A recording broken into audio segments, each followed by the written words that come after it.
No one's best ideas come when they're working 12 hours a day. They just don't.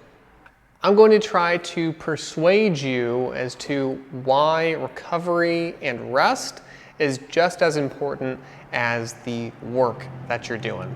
I'm Dr. Nate. Thank you for tuning in to my channel. I'm a business owner and physical therapist. I made this channel to help you master your movement, master your mindset, and live in a career and relationship and just life that you love and you find exciting. So let's jump into this video. So first off, I want to address the no days off crowd. I work a lot. And usually my days are 9 to 10 hours long. Sometimes they get longer than that. I try not to go over that because I've noticed that my energy is actually diminished towards the end of the day, and you end up not really getting that much done anyways.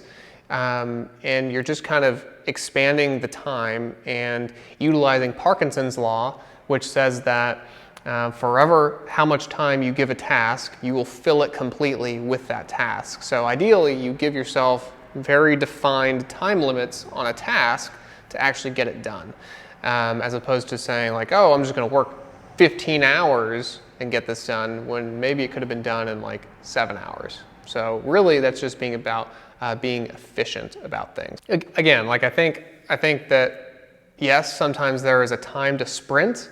But knowing that you're more so in a marathon versus a sprint is really important, and really just knowing which you're in. So if you're in a sprint, know you're in a sprint. If you're in a marathon, know you're in a marathon, but just know which one you're in so that you can plan accordingly. Because yeah, sometimes you got to sprint, sometimes you do have to work 12 hours, but that should not be the normal, because eventually that is going to kind of creep into other areas of your life. And ultimately, that's just not sustainable. All right, second thing, we overestimate what we can do in 1 year. So we say we're gonna do all these things in 1 year, we're gonna build this crazy business, or we're gonna advance in our career and get that promotion, or we're going to be able to, you ran a 25-minute 5K 1 year, you're gonna get it down to a 20-minute 5K the next year. We give ourselves these crazy goals, which oftentimes are completely unrealistic and we're unable to meet them. But then we discount what compounding interest of consistent effort can do over time in your relationship with your family, in your relationship with your coworkers. If you're the owner of a business, just your relationship with your employees and your customers. We really underestimate what we can achieve in 10 years. Because that's like compounding interest. You'll put $1 into the stock market, in year one, 10 years later, it's worth 2 or 3 times as much. So it's really important to recognize that. And again, going back to the first point, recognizing whether you're in a sprint or a marathon, super important. And then the last point I want to make about this is that if you are working super long hours and you never have any downtime, it's going to be very hard to solve some of the bigger problems that come up. So, for example, if you have this problem that you've been having for a couple months, maybe a year, and you can't figure out how to solve it, look back at your calendar and see, like, did you create space for you to actually think? Or have you only been in action mode, action mode? Like, you've got to give yourself some time to create and to come up with solutions. So sometimes that means, sometimes that'll come when you are working out. Sometimes that'll come if you schedule an hour or two to just, write or read or something like that, or go golfing or whatever it is that you enjoy to do. Make sure you give yourself time to actually solve those problems, okay? So that is a really important component.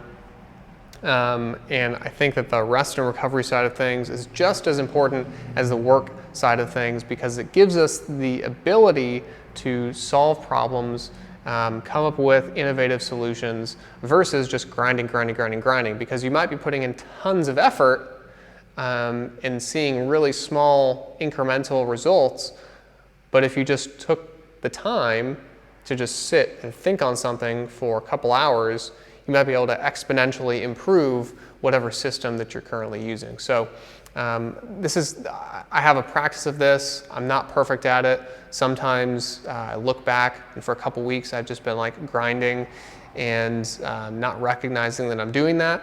So this video is as much a reminder for me as it is for you to do an audit of your past couple weeks and months, see if you've been giving yourself that time to reflect and make adjustments and see where it takes you. I have a question for you. Do you have a reflective process, and do you kind of put yourself in that camp of no days off, or do you believe that recovery is as important? So hit recovery in the comments below if you think that recovery is more important. Like this video if it was helpful for you. Please subscribe to my channel if you want to see more videos like this and my pretty face or ugly, you know, depending on who you are. But hope you enjoyed it. As always, stay strong, stay resilient, and keep getting after it.